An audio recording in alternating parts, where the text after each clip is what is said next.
So, if you were wondering why I look like a literal mess,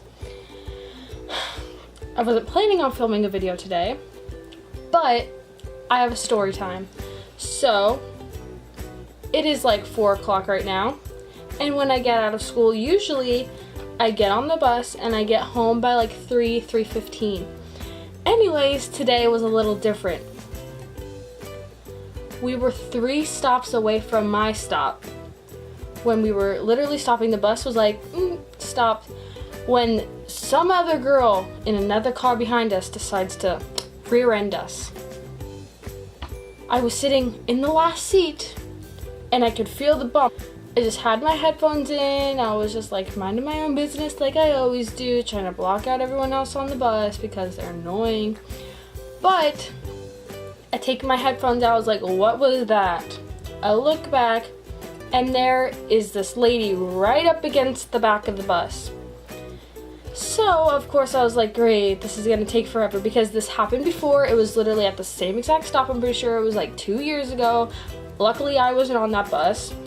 But what happened was they had to call the ambulance, they had to call the fire department, they had to call the police, and we were just sitting there and sitting there and sitting there and sitting there. And they couldn't get us off the bus. They wouldn't let us go home. My mom was literally right there. They wouldn't let me get off the bus and go home with her. Instead, we were waiting there for like 20 minutes, and then we get off the bus.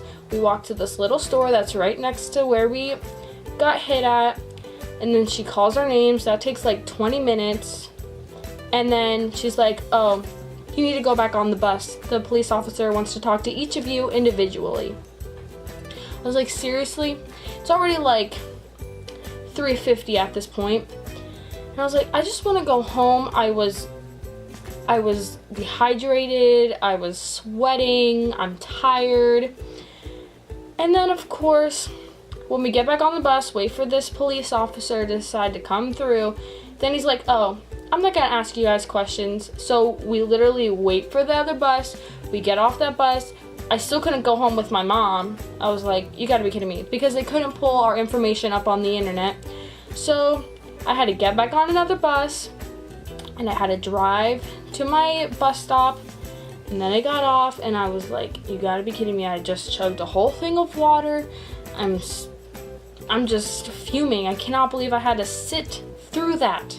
Like, it irks me to no end, to the fact that I had to sit on that bus for like a half an hour just because some lady decided to rear end us. It wasn't even bad. It was literally like a little bump. It was like, and she could have just backed up. We could have pulled forward. It could have been the end of it. But no, they had to call everybody in the whole entire town, it seemed like.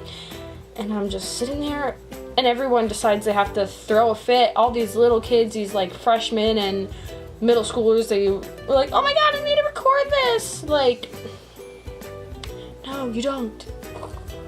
Okay, anyways, I will insert some pictures that I got from my Snapchat story because, of course, the girl had to post on the Snapchat. And yeah, thank you so much for watching. Be sure to like and subscribe, and comment if you like storytime videos because I love telling stories. So, yeah, thanks. Bye!